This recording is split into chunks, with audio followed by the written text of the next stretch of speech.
All right, so for about a year and a half now, I've been working on this little house. Same one that you have seen in some of my other videos, like for instance, the Bobcat. When it was running, I was crunching up a bunch of furniture out here, and you saw me fall through the floor. So here's a little bit of a channel update for you guys. A year and a half now it's taken me playing with this old house. It was nasty, just flat nasty. I'm not going to look forward to the traffic out here at all.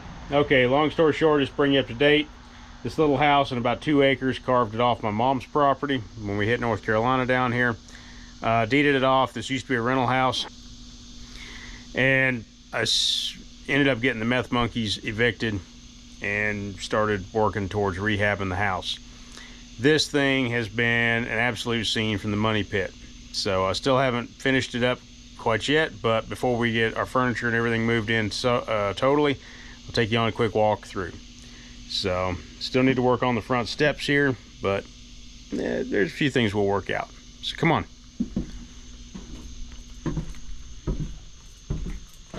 Ended up having to replace a couple of windows in the front. They'd busted out a couple of those. Opened these doorways up to 36-inch doorways, and that really helped. Especially, I don't think I could have gotten the couch through the 34-inch door that was here. So real quickly, and I will cut in some footage of what it used to look like in here. Yeah, no. All these walls, peeled it off, and what did I find behind it? I found the original beadboard from the 1940s behind all this on the ceiling and the walls. So we carved in some LED recessed lights. All of this wood that you see was covered in 6 layers of lead paint. Ceiling, walls, everything. So I spent 9 DeWalt circular sanders cutting all that off, and then got it all back down to the original wood and clear coated the wood. Cut in, like I said, the LED lights. Really did a number in here and really made this place shine. Totally gutted the kitchen.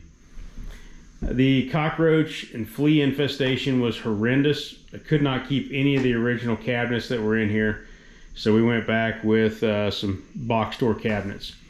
Refinished the entire floor in here as well, and it does have a heck of a slant off to one side. Remember, the house was built in 1942, so all the sheetrock was replaced back here. I even laid plywood behind the sheetrock so that when I was screwing the cabinets to the wall, I had something good to cleat into. So, and ended up, somebody gave us a stove. I ended up with a mark down at Lowe's for the microwave. I mean, it's a $300 microwave for $100. Go figure. This portion of the house used to actually be a back porch, and it later got turned into a kitchen. The original kitchen was over underneath those double windows. So all that got moved over here. Also ended up having to replumb the entire house. It's all been done in PEX now. First time in my life I've actually had a dishwasher. My wife is going to be super thrilled about that. This section out here was originally a porch that was an add-on, and is now the laundry room and mud room. If you're going to build a porch, come on, build a porch, make your porch 10 feet wide. Because here's the problem. This was an 8-foot section. It was 8 foot across here. Well, to fit a washer and dryer in here, you can barely get past that. So add-ons become add-ons become add-ons. Keep it in mind. All right, moving forward.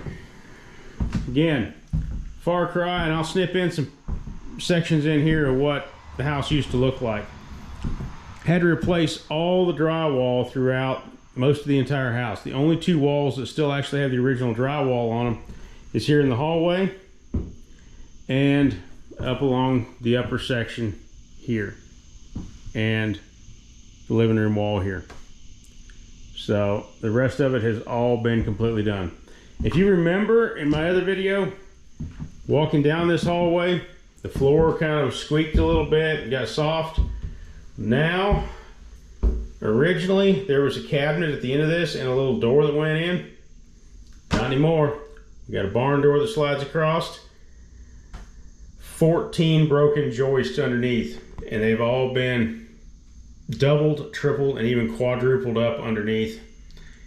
Then 1-inch plywood, and yes, this is real tile. Finally found the tile I was looking for. Is that right there? Kind of a shame I had to go through all those to get there, but I found the one I was looking for. Yes, I can tile. Do I enjoy it? Not really. Again, tile here as well on the countertops.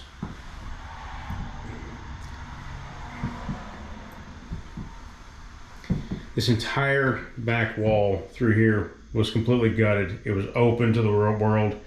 There was a giant hole where I'm standing for 6 months as I dug out underneath the house. So, but yes, the light's inside the shower so you can see what you're working on. This is an Onyx base. Onyx is a company out in Kansas, and they make really, really good shower bases. It's a precast, like a precast fiberglass, but this thing doesn't move. That Onyx base weighs as much as I do. I'm 200 pounds. That thing weighs as much as I do. When you get it set in place, it stays put. I used one in our house in Wyoming. I used one again here. I will thoroughly recommend Onyx to anybody who asks about a shower. The caddy in the corner is the same thing and the same company. So if you order one of the bases, check out one of the caddies as well. They actually anchor through some cleats through the tile to your stud wall, and then it permanently attaches and glues to. So it's waterproof, nothing to worry about. Great product. Let's swing back around up here and show you the rest of the place. It's a small house. It's under 1,000 square feet. I want to say it's right about 800 square feet. So it's a far cry from what I had in Wyoming. But like I said, we're down here for a reason. Once that's taken care of, we may migrate our way back out west. Hopefully we can. This was originally part of a bedroom that this far wall over here didn't used to exist. This was a bedroom, and you had to get to the bathroom through the bedroom in the original configuration of the house back in the late 1980s when my family originally moved in here. But so yeah, just to show you again, hours and hours and hours trying to grind the lead paint off of these ceilings. Okay, the strip that I got the other night, or last night, all the way over to there. Tonight, I've gotten through the light bulb section all the way over to there. So about half the room, a little over half the room has been done. I wanted the lead paint gone, and I mean gone, because I have 2 little kids. I don't want them licking the walls or anything. So plus having the wood ceilings really helped a lot with lightening these rooms up.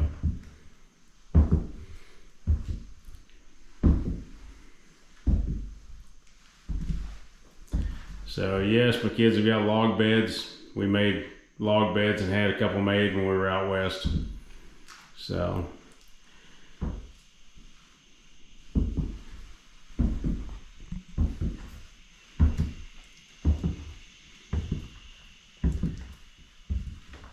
if I could, I'd swap the windows out in the house, but I'm not made of money. Rough figuring, I think out of my savings that this place has basically cost me pretty near $20,000 or $25,000 to renovate, remodel, and bring back up to what we needed to do. And that included doing some rewiring as well. All the woodwork that you see in here I've had to do by hand.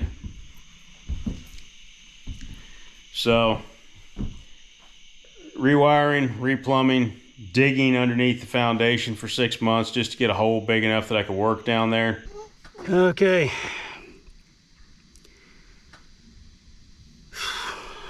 I hate old houses. I love them at the same time, but I hate them.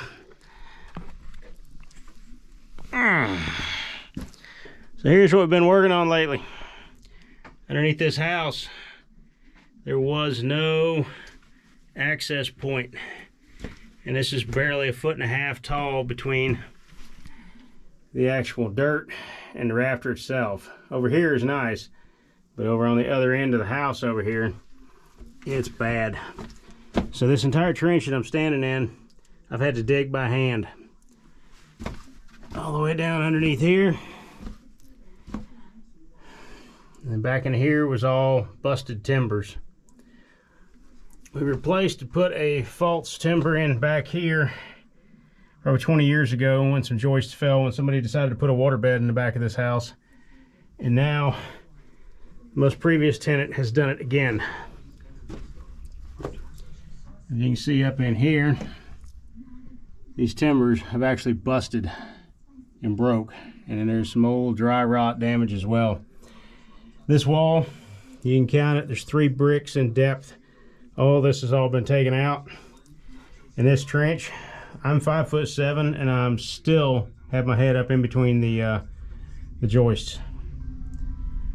But all the way back around, there's one deep ditch. Had to take it by 5-gallon bucket worth out through the little bitty manhole, put it in a loader bucket, and then haul it out from there. Here's where I had to get into, being the other side of the house. If I dug a hole behind the house, it just filled up with water with rain and everything. This is the plumbing that I've got to rework.